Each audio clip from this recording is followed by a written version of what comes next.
I don't We know how are to change live. backgrounds on this. Hey, we're too late. We're live. Everybody We're can see live your anyway. room now. Okay, well, there we go. Oh, if you saw our Facebook post earlier today, you know why Will's absent. He's playing in Colorado with not Colorado, probably be better in Colorado, but he's playing in California at the Roadster Show with his Impala. You can check out some distance photos of that. Derek's he's in Arizona in Scottsdale, and ironically, he's not there for the auctions. He's there for work, and it's not for the auctions. He's not even sure he's going to make it over to Barrett Jackson, he said, or any of those. And we probably should. Well, maybe we'll review those next week. If any listeners are out there that want to comment and see if they want to really hear us review the auctions again. So it's just Sean and I tonight, and I put a generic title on this episode because Sean likes racing. So, do I? Racing through the world. So we can talk about car racing. We can just race through it. I mean, this is no driving gloves, and it should be something to do with electricity because Tesla had their earnings report today, and no Cybertruck this year. What? I was you almost had to pick my jaw off the ground. They're not gonna. They're introducing no new models this year, so no Roadster, no Cybertruck deliveries in this year. Maybe next year, no promises. They're focusing all their energies on robots. We're going to have Tesla robots by the end of the year, and they will be manning the factories. So your self-driving car will be assembled by a self-driving or a self-operating being or something like that. I don't know. I am exceedingly confused. I hadn't seen that one, man. Well, it's the earnings report today. It just came out today. I just wonder if all of a sudden, say about June or July, you can put a deposit down on your Tesla robot. But I truly don't understand. I really, really, really don't understand. There were so many things that were supposed to come out with Tesla it's supposed to already be out, right? All right, that virtual background is terrible. 2022 was always the release year for the Roadster and the, the Cybertruck. But as was noted right around January 1st, both of them disappeared from the website. So people were speculating, are they actually going to happen? Do they want people to forget about it? Or were they removed because they were going to announce that, hey, we're going to start deliveries and the whole, Cybertruck page would change? I say the deposits on the robot because, and I'm sorry, Elon, and a lot of other people seem to be in agreement, they introduce odd things and take deposits, which is a huge influx of cash to the company. Remember, we did flamethrowers that threw, $800 a pop. I can't remember how many flamethrowers they did, 10,000 or something. Right. What is that? $8 million all the way into the company. You do the $100 deposits on the Roadster, you get 1,000 of those. You do, it's not huge amounts of cash, but it adds up. And, you hear about all the news, but I think people were still putting deposits down on Cybertrucks all the way through December until they disappeared off the website because you could go there and put a deposit down, just like you can go to Ford's website right now and put deposits down on the Lightning. Even though, Ford keeps saying they're going to increase production, but they still have more orders than they're going to be able to produce in that first year. Oh, wow. Electric car talk again. Probably scary. I mean, you can't get away from it, John. Like it's part of where we're at right now with everything automotive. I mean, there's no way that we can't talk about EVs on just about every show. Like if you're going to talk about current tech, obviously we can go to any era we want to and talk about whatever we want to, but it's That's big news, man. I mean, that's huge news. That's crazy.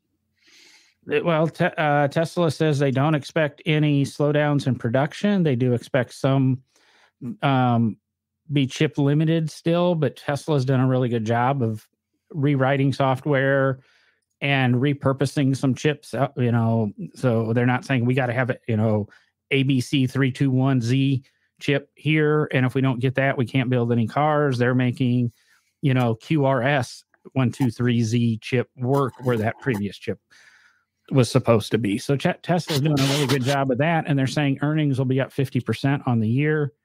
They said they're focusing on the robot. They are not going to do a $25,000 car at this point in time. That's a mistake too. Okay, you say that's a mistake. Name 3 or 4 good gasoline cars really in that price range. Now, I'm not saying, we can get into BRZs and Toyota 86s and things like that. But, get into a good Camry, you're at that point. Get into a good Accord, you're at that point, unless you're going absolute stripper models. And are you really going to pay $25,000 or $30,000 for a stripped down EV, which is what that would be? Or are you going to pay $25,000 or $30,000 for a, fully equipped Accord or Camry that's gasoline powered? I think if you have 250 to 300 mile range in a $25,000 EV, that a lot of people would buy that over a Civic or a Corolla, or there are a lot of cars out there in that price range that I think Tesla could make a big impact in that space, a huge impact, especially with when you take a $25,000 buy-in car and then you look at the tax break on top of that. The Tesla's not eligible for tax breaks. They produce too many cars. I thought it was model-based. I didn't think it was manufacturer-based. I think it's manufacturer-based. Maybe they get around that. But I'd have to look at that. I thought it was like you had to sell if Chevy sold so many Volts, then the Volt is no longer eligible, but the Bolt still is. And I think that's how that works. I think.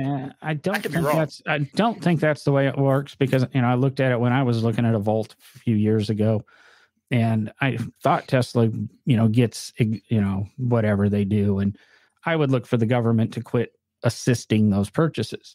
But then let's look at the other dynamic of an electric car here. If you're going to say you're buying a Model 3, $35,000.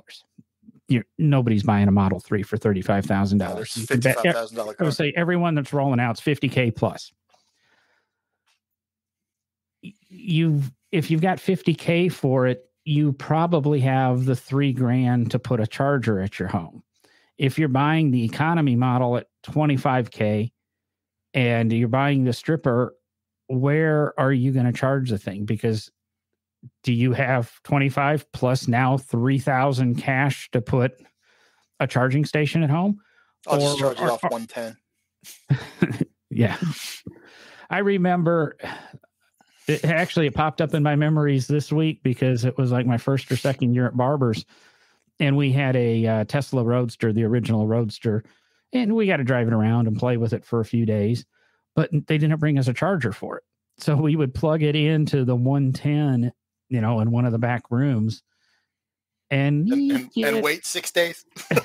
You get about 6% battery increase overnight. Right. And then wait the first 6 time days you to drive it. Do a 0 to 60 run in the thing, you've used up your overnight charge. So you start bringing the price of the EV down, and people buy them because, I got to have an EV, and then you sit there and go, where am I gonna fuel it? Oh dang it, I got to drive over to the library, or I got to drive to and plug it in for a couple of hours, or even if you get to a high speed charging station, then they start becoming that gas station dependent person.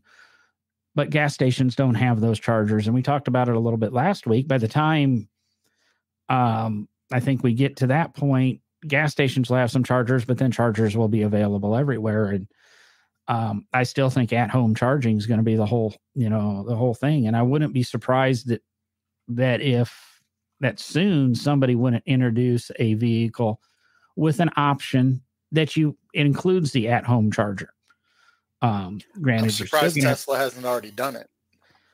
Tesla, it's an integral part of the purchase. It really is an integral part of the purchase. Unless you live in a major metropolitan area, like you live in the city, then maybe it's not that big a deal. But with the propagation of more and more people owning EVs, then even like the large scale, there's 30 chargers in this parking lot. Well, what good's that going to do when there are 1.7 million people in New York City that have EVs? A parking lot with 30 chargers in it is literally going to mean nothing. Nothing. Hey, you say that, and all of a sudden I got a picture of the beginning of Seinfeld with all the rows of cars. There was always a CRX in the picture. But all those are charging stations, but they're all like the Birmingham parking meters where everybody's stolen the heads off of them. Right. So, right. You'll have like people will be stealing the charging meters like they're stealing cat converters now, and because they can't afford to buy a charging station, and that is an integral part of an EV purchase. I don't understand why it's not bundled already, and I don't like. You would think that should be financeable with the purchase of the car. I think the bundling of that, the prohibiting thing is, okay, here's your charger. You need to connect it to 220. Now you've got to pay an electrician $1,000 to come and connect the thing to your house. So it's just electricity, John. I mean, what's the worst that could happen? If it's 110, it's not going to hurt you too bad. It might kill you. 220 will kill you. I can't tell you the number of times I've electrocuted myself off 110, and all it does is make my hair stand up. But it's a really interesting vibration. But that's for another podcast. I got hit by a rather large. It was big. Back when I worked in the shipyard, I actually got hit by 440. It went in right hand and went out right shoe. Luckily, did not complete a circuit. The volts don't kill you; it's the amps that kill you. Oh, this was enough. This was if it would have completed the circuit, I would have been liquefied. It was crazy. I didn't know who I was for a couple days. I don't mean to be mean to you, but that'd just be so cool. Explains a lot, right? See somebody all of a sudden liquefy. It explains a lot, I think.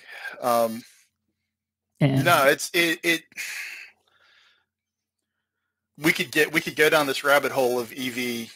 Do you want to go down this rabbit hole, or do you want to steer back to? We're racing through the automotive world. Like I said, I just threw out, the Tesla threw out their, earnings report and that, and it didn't seem to be too crazy. I mean, Musk wasn't too over the top with the whole deal. But where do we want to go with this? Do we want to discuss various forms of racing and where we think it's at in the world, and what's relevant and what's not? Personally, NASCAR sucks. I quit watching Formula One years ago because of the politics, and guess what? I definitely would have quit this year. So, I mean, do we want to go down those roads? Do we just want to keep racing through the automotive world and throwing out these random topics? We can do a little bit of both, because there's a whole lot of random racing stuff that we could brush over really quickly as well. Before we leave Tesla completely, I'm just going to say hi to Mark. Mark's over in the UK. Hi, Mark. How are you? Does that mean he's like up at 3? It's crazy. Like, I don't know why he's awake. Morning? I don't know why you're awake, but thanks for tuning in. Sticking with Tesla just for one more second. Haven't they already taken they've already taken boatloads of Roadster and Cybertruck deposits? How does that work? I mean, you've okay. I've heard people explain this. When did they take Cybertruck money? When the Model Y was coming out. When did they take, or maybe Roadster money? When they take Roadster money? When the Model 3 was coming out. It provides a cash infusion to help the current model. It's almost the robbing Peter to pay Paul business model. And there's a lot of people think that's what they're doing.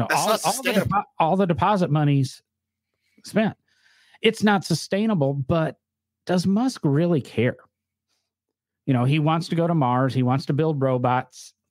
In my opinion, he's kind of done with Tesla. He's proven his point. He's created he's created the next generation of automobiles.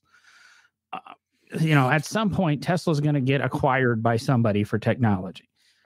It's going to be an expensive purchase. I mean, their revenues are, what is it? Tesla's, well, 4.09 billion in adjusted earnings. Their valuation is absurd. Absolutely absurd. I mean, their valuation, Rivian's valuation, Lucid's valuation, all of those. Lucid and Rivian are even crazier than Tesla. Rivian's delivered nothing, yet they're Rivian's delivering trucks right now. Yeah, but they delivered a couple thousand, and they're valued at 90 billion or something like that. It's insanity. It's crazy money, but Rivian, they did, they got a lot of Ford money. You can bet the Ford Lightning that's coming out has got some Rivian tech in it. I'm sure Ford walked away with some tech when they pulled back out of that deal.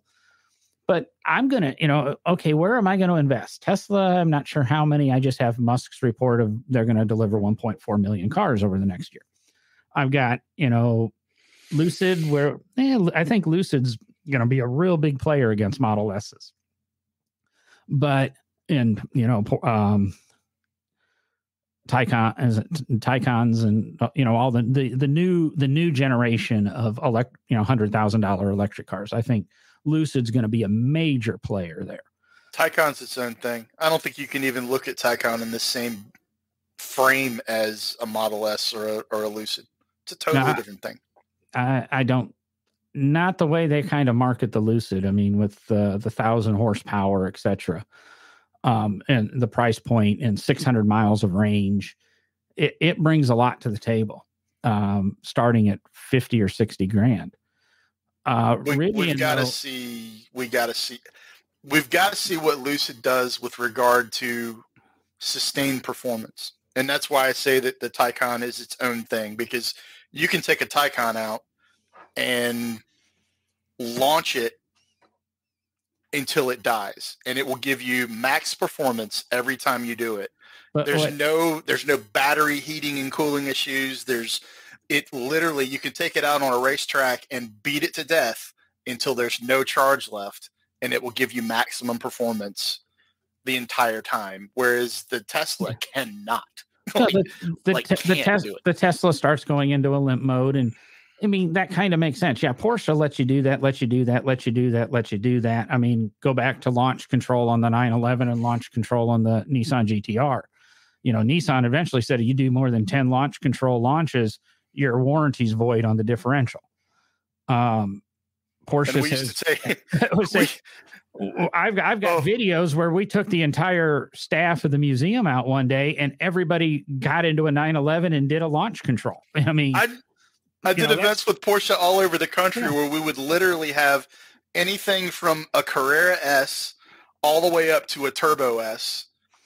And it was nothing but thrill rides where we would literally put them in launch control, bang them off the limiter, and let them go back to back to back to back to back. That's what I was saying. Day in, day out. And they don't die. They do not. They're amazing. We were doing one every 2 minutes or something, just as long as it took you to, get to 60 in 2 seconds, bring the car back around, unload somebody, load somebody else in, and boom. Yeah. Porsche will do it all day long. But I don't necessarily know if that's the Lucid thing, but Lucid's offering you that kind of performance for half the money with 600 miles of range, and half the money or double the money of the Lucid. And what's going to buy you in a Taycan is 200 miles of range. I mean, you've got to get seriously into the six figures, almost to 200 to start getting a Taycan that's going to give you even close to that. But I still think you're only 300 or 400 miles of range. But, like you said, it's going to play out. Where I was going with the investment, Rivian, I'm going to put money into. I mean, the Amazon orders are going to come through. I mean, when the customers slow down, the Amazon trucks get built, and Amazon seems to keep increasing their orders. And, they're going to need trucks, to shuttle people in space or whatever. So, yeah.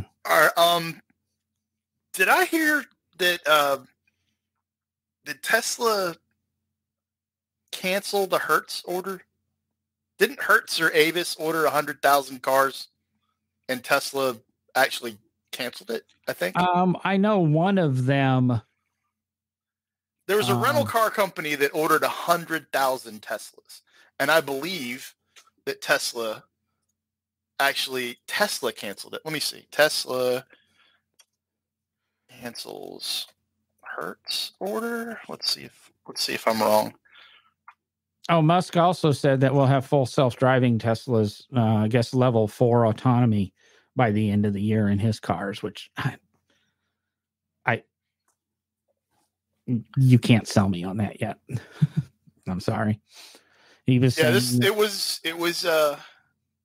was Hertz, and it was beginning of December. There was a bunch of stuff going around that Elon had. It says Elon canceled the order. I doubt Elon came in and said, we're canceling the Hertz. I don't know. But why would you have 100,000 cars sold and then go, you know what? No. Because you can't. Okay, in this earnings report, they anticipate delivering 1.4 million cars next year. You're asking them to give No. It wasn't 100,000 cars immediately. It was spread. I mean, okay. But, okay, say we go over 3 years, you're still taking, what, 10% of the production? No. If at 1.4 million a year over 3 years, that's 10% is 140,000. 10% is 140,000. Yeah, of 1 year's production. So, yeah, okay, I mean, maybe it's 1 or 2%, but that's the normal buy for. Well, it was until COVID, the normal buy for rental car companies. Now you have rental car companies. Ooh, here's a topic. Rental car companies are holding on to vehicles way too friggin' long. Way too. But they don't have a choice. They either hold the vehicles they currently have, or there's nothing to buy. So we're like, I'm in a rental right now because of the wreck that I was in about 10 days ago. And it's got 57,000 miles on it, and it feels like it has 114,000 miles on it. Well, that rental that I was exposed to 6 months ago, I would say go out and count the lug nuts on your car, and then count the lug studs.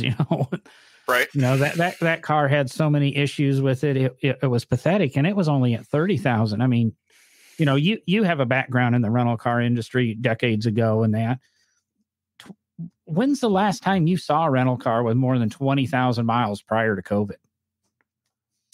I mean, it happened, but it was rare. Like the rental car companies they know what vehicles are bringing more money on the resale market. So they will dump the vehicles that are bringing the highest value at any particular time with a set mileage range on them, because they know that their ROI when they put those back out into the market is going to be higher on those. And then they'll keep some vehicles a little longer, but normally it was below 40,000 miles. Like rarely did you see a rental car vehicle 2 years ago with 36 to 38,000 on it. I don't think I've ever been in a rental with more than 20,000, low 20,000 miles on it. I don't think I've ever seen one begin with a 3 until COVID. You've been lucky. You've been lucky, but still, I mean, even at that, I mean, we're talking about most rental car companies. Well, I know Enterprise turned their fleet over about every 2 years. I think Hertz and Avis were in the 3 to 4 year range as far as turning their fleets over, like more like 3 years probably. But yeah, it's got to a point right now where I don't think we're coming out of this chip shortage anytime soon. I don't think we're seeing vehicles back on new car lots in any appreciable manner for at least another year and a half, maybe longer. Where's a rental car company going to actually fleet up? there's nowhere for them to fleet up right now. Well, if we go back into a lockdown and prohibit traveling, they won't need them. See? Well, they won't. They won't exist. They won't exist at all. I drove through the Volvo lot on the way home tonight just because I was right there, and they have 4 cars. 4 cars. Like it's crazy. I went by a Hyundai dealership today, and they were loaded. Really? Yeah. And I go by this dealership at least once every 2 weeks or something, and they usually seem to have a pretty decent new car stock. Now, I don't know. They could all be ordered cars. I mean, and just waiting for the owners to come pick them up. I mean, and I think that might be part of it but yeah, I mean, you go by a Ford dealer and they've got 16 F-150s on their lot, and that's all they have. That's a week's worth of inventory, if that, for them, No, that's a bad week's worth of inventory. That's some of the other stuff that I do on the side, in addition to podcasting, really puts me into that chip game and paying attention. And everybody keeps saying, "Oh, we're coming out of it." No, we're not coming out of it. I agree with you. It's a couple of years off before we're kind of caught up.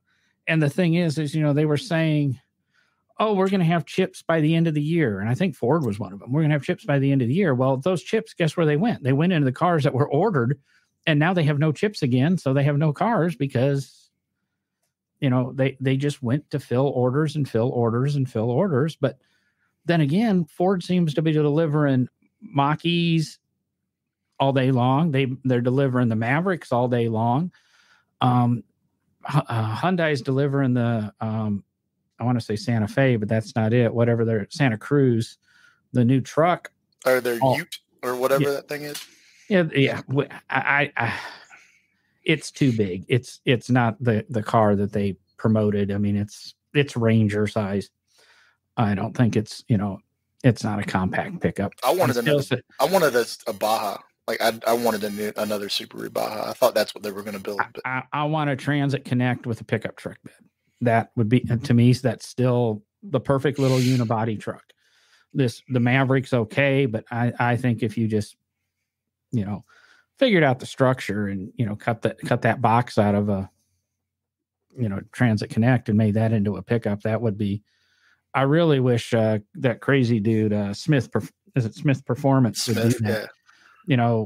I've always wanted them to do a mini pickup, so that'd be like the Red Bull cars.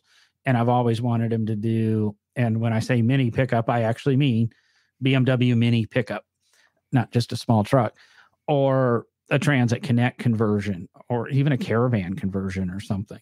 I just don't think there'd be enough people that it's tough for him to sell enough VWs. And I mean, he's got the Charger kit, he's got the Beetle and the Golf kit, which they're epic. They're really cool. Like I had a bug truck back in the day. I'd love to have a modern version of a bug truck. I think it's cool. Oh, I've got a whole thing I'd love to do with his kit and a bug, but I don't know if it can be done. And right now I don't have the money, time, or space to do it. But I think you could really build a really, really cool bug truck. But he's doing the Grand Wagoneer, whoever, but where I'm going is, think of the number of photos you've seen of Astros and Caravans that are made into pickup trucks. I mean, there's quite a few people doing it at home themselves. I couldn't tell you the last time I saw a homemade Charger pickup or the last time I saw a homemade Jetta pickup. I've seen 1 or 2 BMW 3 Series homemade pickup trucks, but I think enough people are actually building Caravan pickup trucks out of Caravans that if he produced a kit to do that, now granted it's a unibody and maybe there's some, huge issues, but everything else he's cutting up's the same way.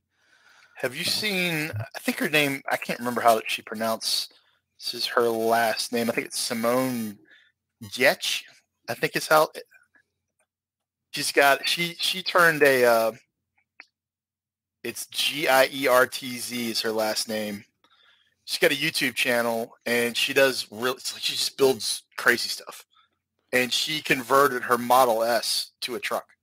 She calls it Truckla. And it's really cool. It's really cool. So there's a market out there for crazy conversions. It's just, I think you gotta pick something that there's a lot of out there that people could go grab, that they wouldn't feel bad about taking a plasma cutter to, or an angle grinder. It's okay. You don't think there's enough caravans out there? You don't think they're cheap enough?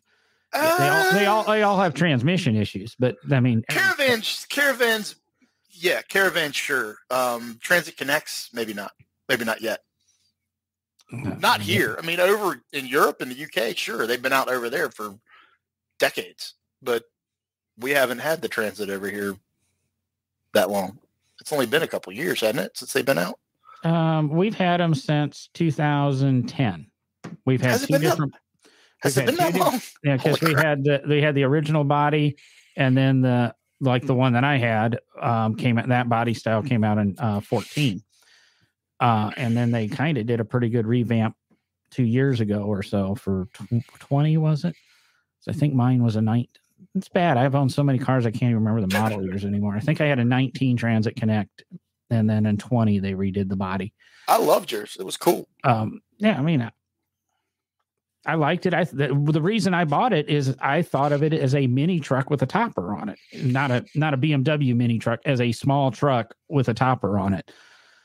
So, and I used it as that. I mean, it was a cargo van, and I loaded everything in there, tools, I'd say, kids and whatever else, but that would probably get me in trouble.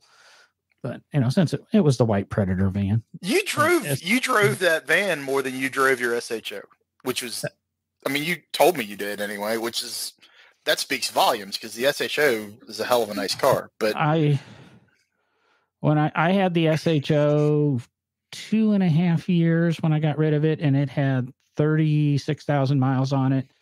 I had the Transit Connect for 14 months, and I got rid of it with 26,000 miles on it. So. I was going to say, and it had 42,000 miles on it. Yeah, and the SHO, I drove it to just over 2,000 miles, and my girlfriend at the time then totaled her car, and then she drove it because I drove my Velociter I had at the time. I drove that and let her use the SHO, and she put like 8,000 miles on it while I was driving another car. So not even all the miles on the SHO were mine. So yeah, I probably drove the Transit Connect twice as much as I did the SHO. Easily. Every time I saw you out, you were driving the van. Oh, I'm sorry. 87% of the time I saw you out, you were driving the van. I liked it. I would kind of have another one. I mean, I love my Mini. You told me about that for years. And once I overcame my problem with Mini, and, started to rejoin the world and go, hey, maybe I should be reasonable and, forgive and forget. And I'm getting better at that. So Mini Coopers are epic in every way. I don't think there's a bad Mini Cooper. Mark just chimed in with transits are the backbone of Britain, from bank robbers to builders, which, yeah, they are. And they also run really good times around the Nürburgring. Yeah, we could sit here, you and I could sit here and talk about vans forever. I don't know whether that will make for a well listened to or watched show, but we could talk about vans forever, because they just make so much sense. They truly make so much sense. But do you want to spin over to your Mini and race through that for just a second? Because I'm curious. Well, I've talked to you a little bit since you've gotten it, but I haven't gotten your overall impressions on that vehicle. Let's close out the vans with. I know a gentleman who has. I'm trying to think. He's not a 1%er. He's probably in the 0.25 percenters. He's got more money than most of us will ever make in our multiple lifetimes, let alone one. And his vehicle of choice. He literally can have anything he wants. And he drives a minivan because it's practical. He can put people in it. It's comfortable. And somebody's going to harass me because I guess I say comfortable weird, but that's my northern accent. You don't like it, too bad. But so I know billionaires that drive a minivan and they could drive anything. My dad drove a minivan and then drove a Lexus for a couple of years and went back to a minivan because, yeah, the Lexus was nice, but the minivan was so much more practical. So what do you want to ask me about my Mini? I'm just curious how you really like it. Like, what have you gone on any longer drives in it or anything, or has it just been a run around town? No, I took it back for Christmas. I put. Did you go up to? Okay, cool. That 700 miles one way, yeah. And whatever, 2,000 miles on it over the course of 4 or 5 days, and I dreaded that trip because I go, it's a Cooper S. It's not a JCW. It's just an S. But I'm going, it's a little bit stiffer. It's a short wheelbase. It's not going to be comfortable. The SHO was great to travel in. I mean, it was a boat. It was 385 horsepower, and it was fast. It was fun. It was great for road trips. I mean, that is a nice car to eat up road miles in for less than, I paid less than 40 grand for that. Brand new. The Mini did the exact same thing. Now, granted, I traveled up on Christmas Day, and if you ever want to travel long distances, either do it during the beginning of a pandemic, or right. Do it on Christmas Day. There's no semi. I mean, it's probably even better on Christmas Day because there's really no semis out. I got almost all the way out of Alabama before I saw my first semi on the interstate with me. You could set the cruise control, and if you needed to pass somebody, you weren't playing all the games that you normally do. The trip up was one of the most pleasurable drives I had. It was smooth. The car ran great. I'm trying to remember, I got 44 miles a gallon, which, since it uses premium, is a big deal. You're getting over 40 on the highway in that thing? I was getting I got 44 on the way up. And by the whole trip, I averaged 41. That included the city driving I did. Good Lord, I had no idea that the S got that good a fuel economy. Now, I had no clue. Now I cheated because I did put it in green mode. I would set the cruise going up. I set the cruise and put it in green mode. And that does contribute a little bit to the gas mileage. Like when I'm going to Tuscaloosa, I always put it in green mode because 20 between Birmingham and Tuscaloosa, you can put it in green mode and set the cruise. If I'm going to do that, I usually set the cruise around 75. And granted, everybody on the road's passing me and such, but my house is the same distance from Tuscaloosa as it is to Trussville, and I can't do that on 459. You can't set the cruise on 459 between here and Trussville just because of the traffic and the way the differences. But no, long trip, it was great. Moving, everybody knows I moved a few months ago. I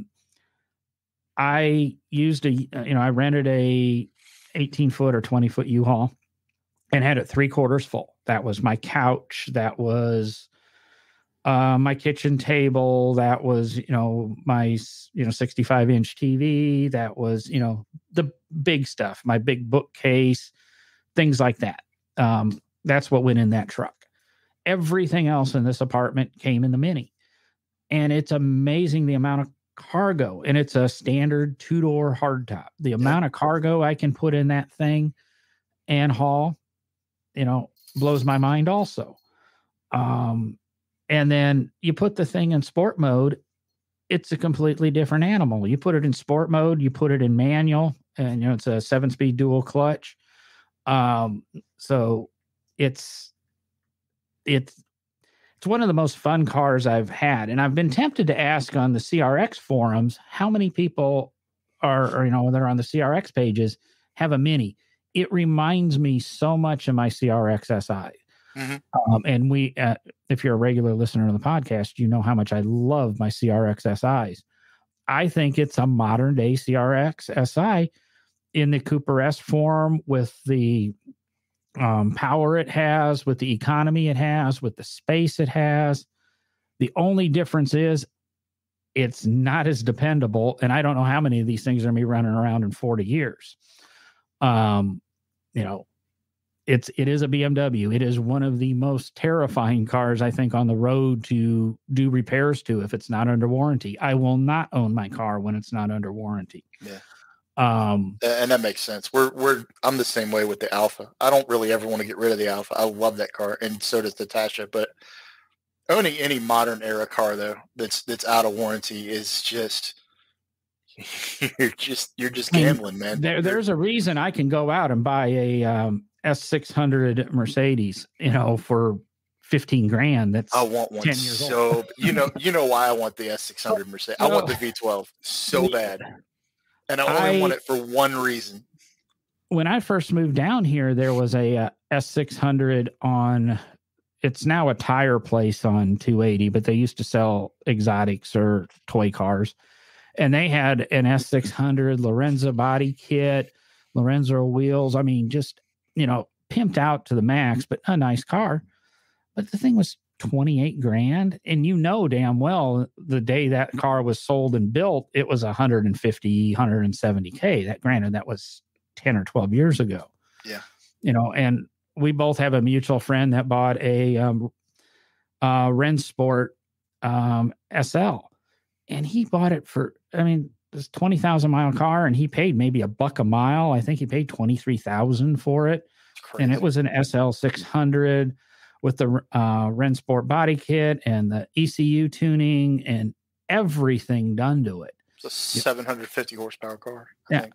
And he bought it for pennies on the dollar because they're old cars and they are as expensive as crazy to fix. Was it the W120? I want to say 124 chassis, but I'm probably wrong. Whatever the boxy SL, the one that came after the 89 to whatever SL 560s and that. Those cars, it's $6,000 for the hydraulic top cylinders if the top doesn't want to go up and down. But those cars are now getting old enough that you can almost justify doing it because they're going to be the next depreciating Mercedes. I mean, right now, the 74 to 88 SL 380 SLs and the 560 SLs are kind of, the next cars now that 190s and the 280s have went crazy. So I wish the 190s would truly go crazy because I have one that's crazy rare. I'm talking the SL 190s from the 60s. I'm not talking. You're not talking mine. I wish my 190 would go crazy. It's got to be the right one. Right now the what are they? The 190E 2.3 16 valves, the Evos. Those are in great, good shape in that they're hitting the right numbers. And some crazy numbers for well cared for low mileage examples. And part of me thinks it's a better car than the E30 M3s. And that's the 88 to 90 BMW M3. I hate people who use chassis numbers. Tell me a model year and what the dumb little sticker on the back of the car says. It's the 2.5 in the Evo car, the 2.5 16 valve would definitely. I think it was definitely a better car than the E30 M3. The 2.3 16 valve is, it's okay. But the chassis, the 190 chassis it's incredible. It really, for a car, like mine was built in 1984 and it's still it handles incredibly well on some decent tires. Now, granted, we have recently gone through all the suspension, all the bushings, all the tie rods, everything that had wear and was sloppy has been rectified, and it's just, but it's such a good chassis. Unfortunately, ours has a 238 valve in it and a 4-speed manual it was geared for the Autobahn because it was a German car originally, and it was brought over here from Germany back in '85. So the thing, not only is it making no power, it's geared for the Autobahn, So like as soon as you shift into third gear, it's like, oh, this ride is completely over, and it wasn't really good in first and second, but the chassis itself is incredible, absolutely incredible. You said the magic word there, and let's hit on that because it's kind of literally racing through the world. What about the Bugatti run on the Autobahn that just came to light on YouTube? Enlighten me. I don't know that I've seen it. Was it a Chiron or Chiron or whatever? It was a Chiron. Two guys took it out. The belief it was probably early on a Sunday morning. There's a section of the Autobahn somewhere where it's like 6 miles straight, no speed limit. And they hit 302 miles an hour or something like that in it, excess of 400 kilometers an hour, and kind of cool to watch. And you really, to me, there wasn't enough traffic to get a sense of 300 miles an hour, but there was enough traffic to get a sense of 300 miles an hour.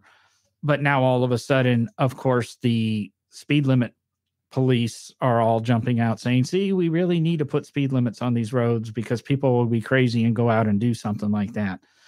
And so one person in the 80 years that's been a thing has done that. So it's now we have to, we got to crack down. Now that we have they've been talking about speed limits for a while. This just gives more ammo because, okay, the Chiron's 1,900 horsepower, 1,800 horsepower. The next Bugatti is going to be faster. We just said the Lucid's, 1,000, 1,200 horsepower. We're coming out cars that are capable of those speeds now. We've never had that in the past, and now we're putting them into the hands of anybody who's got $4 or $5 million for a car.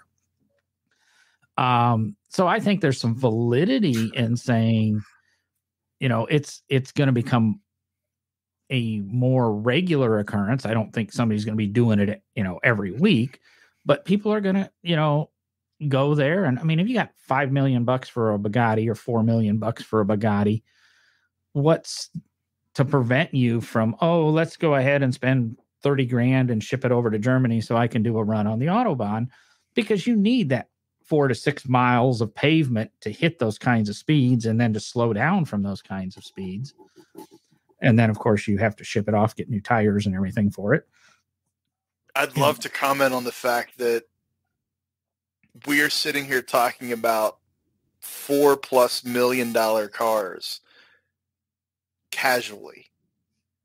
We're not going, that car's $4 million. Like it. We've entered into a realm over the last handful of years where a $2.3 million car is like, oh, okay, a $4 million car. Okay, it's a $4 million car. There's no provenance, brand new car, 0 miles, didn't win Le Mans 6 times, didn't win the Mille Miglia, literally has nothing going for it other than that's an amazing engineering exercise. And 150 people have the same exact car.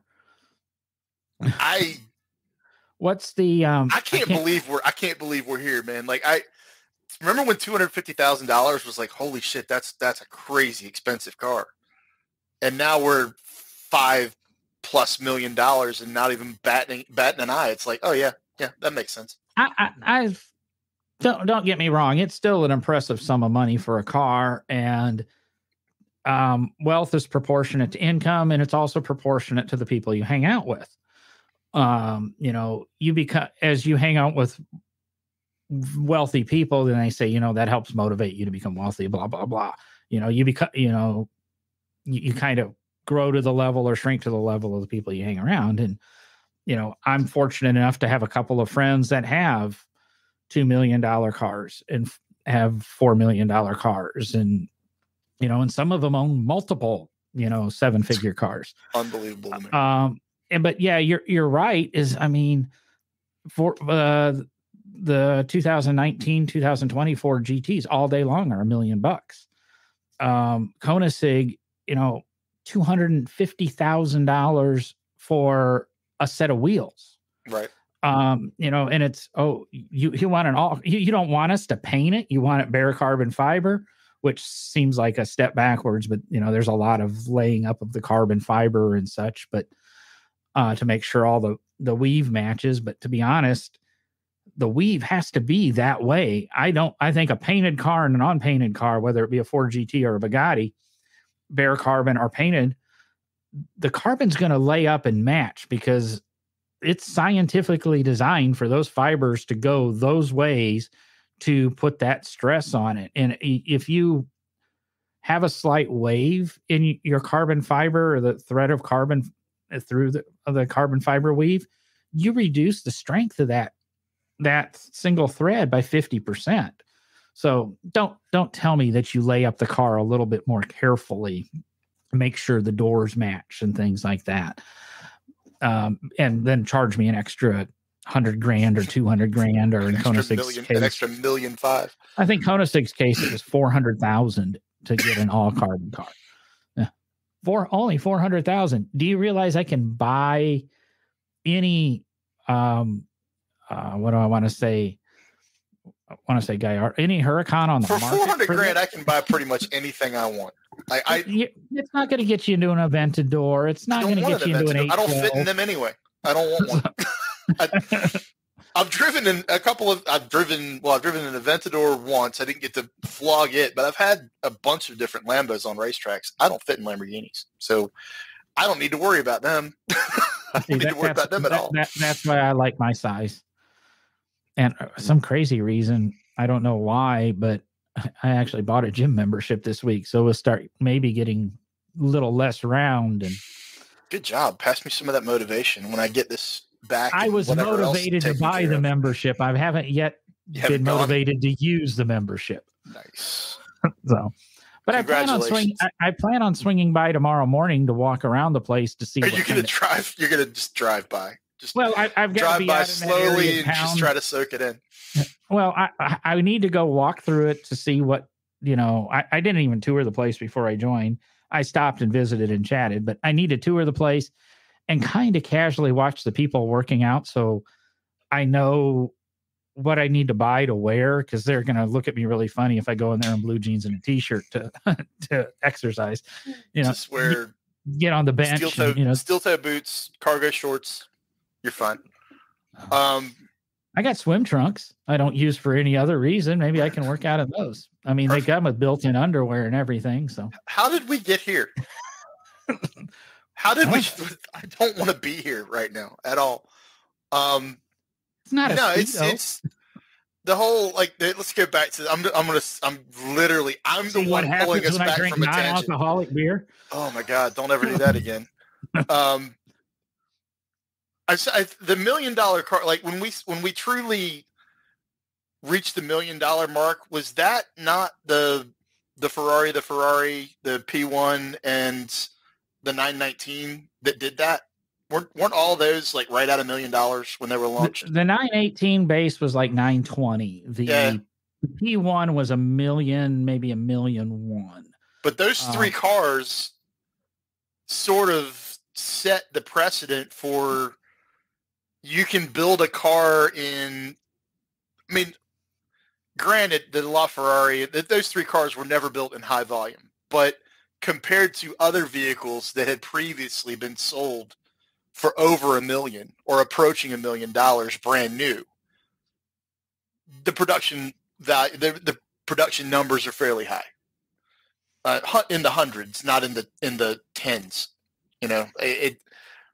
So those cars sort of opened the floodgate for Bugatti to go, all right, cool, 4.5 million, 5.7 million. We're going to build this one off. We're going to do this. We're going to do that. And it just literally has gotten crazy. Well, absolutely crazy. I think you had the 918 and you had the P1, and don't forget the 918's damn near 10 years old now.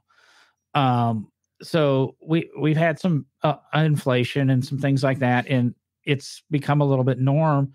I think the car that probably pushed that was the Pagani Huayra. Yeah. Huayra. 2.2 was its base, and that's the first one that I really remember that people started to go, oh, 2 million, and then after that it was the Veyrons were all 2 million, but they had a run, and they had a run of 200 of those.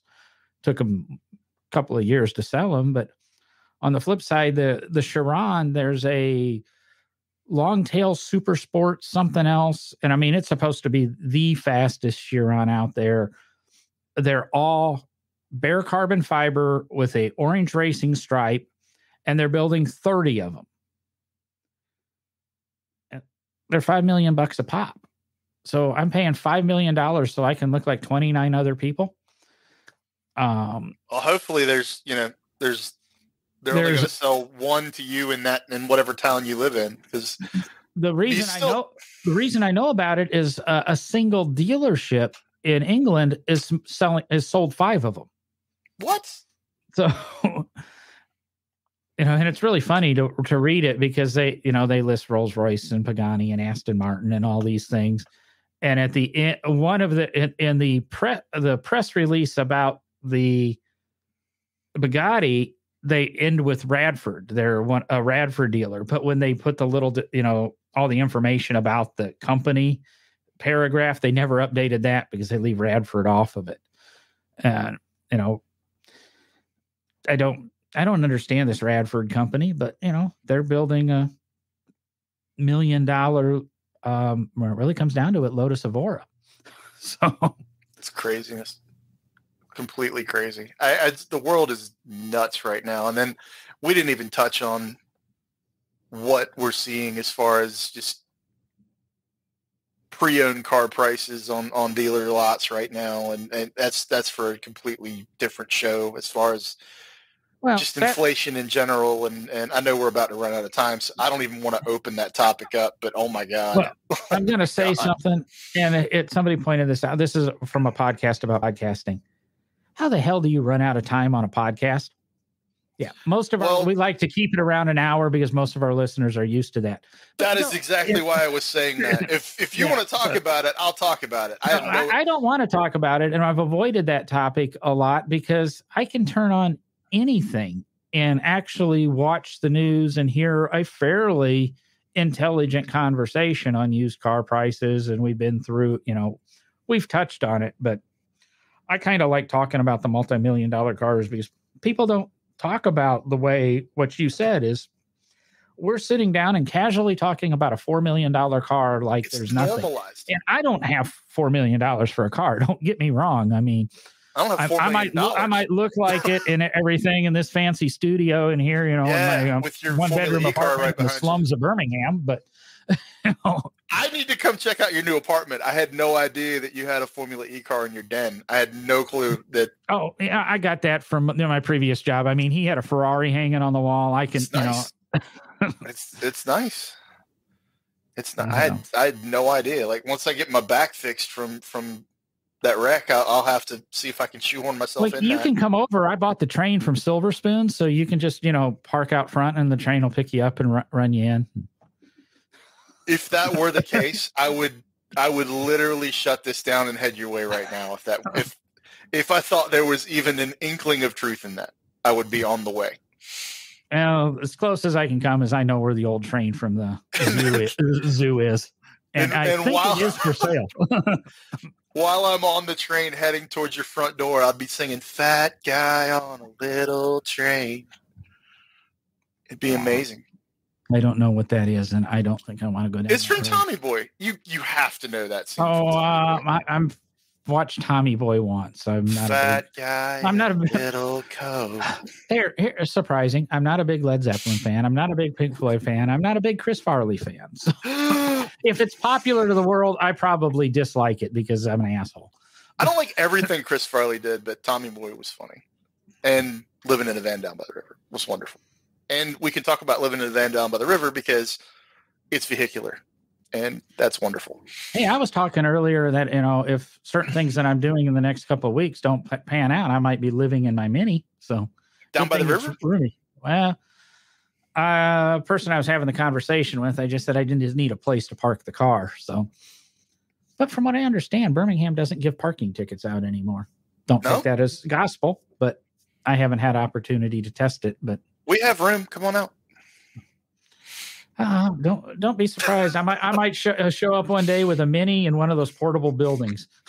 You do what you got to do. We got a little land. I get one of those 40-foot buildings with a garage door on the end. You can put the Mercedes on one side. I can put my Mini on the other side. And hell, I might let you do that. Sleep in the loft. Very much might let you do that. No, the world we live in is interesting, man. It's really interesting, and what we're watching unfold with inflation and the normalization. We're living in a world where $4 million plus cars have been normalized, but inflation is making us look at $30,000 cars like, oh crap, I don't know whether I really want to buy that if you're like a normal human being.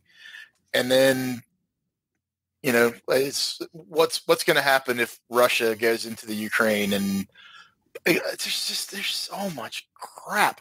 And I just don't know where we go, man. I don't know where we're going to be. Like this time next year, are we still going to be sitting here talking about $8 million cars being normalized, or is? Well, if you think back a couple of years, this a little gentleman named Will Smith, some people have heard of him. He used to have a singing career, and he did a song. I can't remember. I think it was in Miami, and he sings about $100,000 cars. Everybody's got them when you're talking about South Beach, and $100,000 car in South Beach. I mean, you got a Lexus. I mean. Next year that might be a Civic. But, I mean, if he's going to sing that now, it's those $100,000 cars that he's singing about are now our $1 million everyday cars. And you're right. We live in a world that people are buying $4 million cars all day long, and I'm going to the grocery store going, do I really want to pay $8 a pound for hamburger? And It's only $85.15. That's crazy, man. The world's nuts right now, and I don't want to get into the politics of that. I'm going to say I'm glad we're in a world that people can afford $4 million cars, and I'm glad we're in a world that the manufacturers realize that, and they're pushing technology and they're pushing the edge to build us $4 million cars and $5 million cars. And I believe Bugatti's even got one that they put out at 9.8 or something. It was a 1 or 2 off run. Some of that technology will definitely eventually trickle down into the stuff that a human being living in the real world basically will be able to afford eventually. So it always does. And if you want probably one of the most accurate real world examples is take the Porsche 959, out of this world spaceship in '88 when it came out. All-wheel drive, twin turbocharged, ABS, ABS, anti-lock brakes and that. And today you can go into the Porsche dealership and for just over $100,000 buy a Carrera 4 that will run circles around that 959 and also have maintenance bills that are 10% of what that 959 is. You can buy a 718. You can buy a 718 for $68,000 to $75,000. I can't buy an all-wheel drive 718. That's true. That is true. I can buy Carrera 4. If I want my 4-wheel drive Porsche, damn it, I got to get my Carrera 4. And then on the flip side, from what I understand, there is going to be a factory-built, regular production Porsche, whatever you want to call it, 99 whatever, 2.8. I don't even know what number we're on, but Porsche 911 Safari. A lifted 4-wheel drive 911. And the reason behind it, Lamborghini's doing one also. You'll be able to buy a lifted 4-wheel drive Safari Huracan. I don't know about the Huracan, but the Porsche has. I want mine with Rothman's livery on it. And the Porsche, there's a reason for Porsche to do it. Porsche's been there before. Lamborghini, that's a little weird, but okay, they'll sell a handful of them. That both of them are supposed to be regular production. I mean, you can go in and just check on your option sheet. I mean, it's not even it's not like a GT3 where they're only going to build 3 less than the world wants. They're actually going to build as many as the world wants. I actually talked to a couple shops when I had the Scat Pack about doing a Safari conversion on the Challenger. Oh, all of a sudden I'm thinking Mad Max.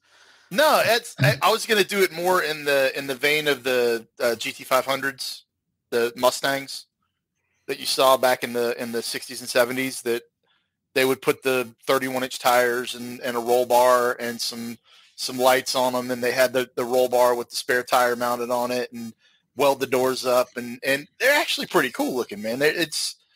I'm still thinking Mad Max. You haven't changed my picture at all in my head. I dig it. I think it's just different enough. Like, there's part of me with the van that I was seriously, before my good friends at Van Culture were good enough to bequeath me with the wheels and the exhaust and the other parts that we got going on the van to turn it into the track monster. I was seriously thinking about some 29 or 31 off roads and picking it up about 3 or 4 inches and just no. What you've done to your van is good, and I didn't realize you'd went through the Van Culture guys, picked up some of that stuff. But your van looked pretty good the other day if you looked at it from the front 3/4. Yeah, it's that's unfortunate. It's unfortunate what happened, but I mean, you know what you ought to do? Why it's in the shop, since they've got to do so much work. I can send you the link to the Truxarosa page, and you can get one of those Truxarosa body kits for it and put the wide body on it, and the straight is cut the absolutely not cut the cheese graters out of it so it's more of a coning. No, kill the feed. Kill the feed. No, we're not going there. What I do want to do with it, though, it's just for folks who don't know, it's a 2019 Pacifica. Got some amazing Verde wheels on it now. They're 20 by 10s. It doesn't mean they're green. That's the brand. No, it's the brand. It's got straight through exhaust. It sounds like a pack of race cars. But it's also like when you're going down the highway at 80 mile an hour, you can have an adult conversation. It doesn't get rowdy until you're over 4,000 RPM with your foot to the floor. And when you are, it screams. Got a custom cold air intake on it. I've actually got a couple body pieces that the VK guys have been nice enough to shoot my way. And they're helping me play with it. And I love Paul and the Van Culture crew to death for letting me do it. And I love you for letting me say that on this show, because it's just cool, man. It's playing with that van like that is not the norm. And I love doing stuff that's completely out of the box when it comes to taking something to a racetrack. That's why I got into Volkswagens back in the day. Like, I loved playing around with Volkswagens, little air-cooled flat fours, and going out to autocrosses and just putting a hurting on stuff that shouldn't ever be able to be beaten by something like that. It's fun. It's a lot. Taking that van out on a racetrack puts a giant smile on my face, man. It's neat. And then you can put 4 or 5 people in it with you and take everybody for a ride, and it's cool, man. It's really cool. I'm going to leave it at that. I can go way down that van route, some of the stuff that you've been exposed to in the past. And I wonder where those vehicles are now, but oh my God. I guess, like I said, we're racing through the world here, and we covered a lot. What did we cover tonight? Tesla, vans. I'm trying to, I even said the words Russia and Ukraine. So we're global. We did race through the world. We went coast to coast. Vans, minis. We got someone tuned into the whole show from the UK. Mark's been listening to the whole show. So we have literally raced around the world. Good job. Yeah. Well, we'll be back same time, same place next week. Maybe we'll actually be on time for 9:00. I have no idea what hosts will be here other than me. Check us out on NoDrivingGloves.com. There's links to everything, old shows. I've figured out the feed issue, and if you are a subscriber to the audio podcast, they are not edited episodes, but everything from December's hidden your podcast player right now. Everything from January will be hitting over the next week. Also, you'll probably actually get a download a day until we're all caught up on the audio side, and then the audio podcast we will return to the editing that the audio listeners deserve. The video listeners, too bad. You get to see my gorgeous mug every week, and that's enough. So, like I said, nodrivinggloves.com. Go there, buy us a coffee if you want to, or you just go to nodrivinggloves.com/coffee. Send us a couple of bucks if you did enjoy the show. And we're here. Send us an email, nodrivinggloves@gmail.com, whatever. And let us know show topics. Let us know what you think. And I'm out of here. Me too. Get some sleep, Mark.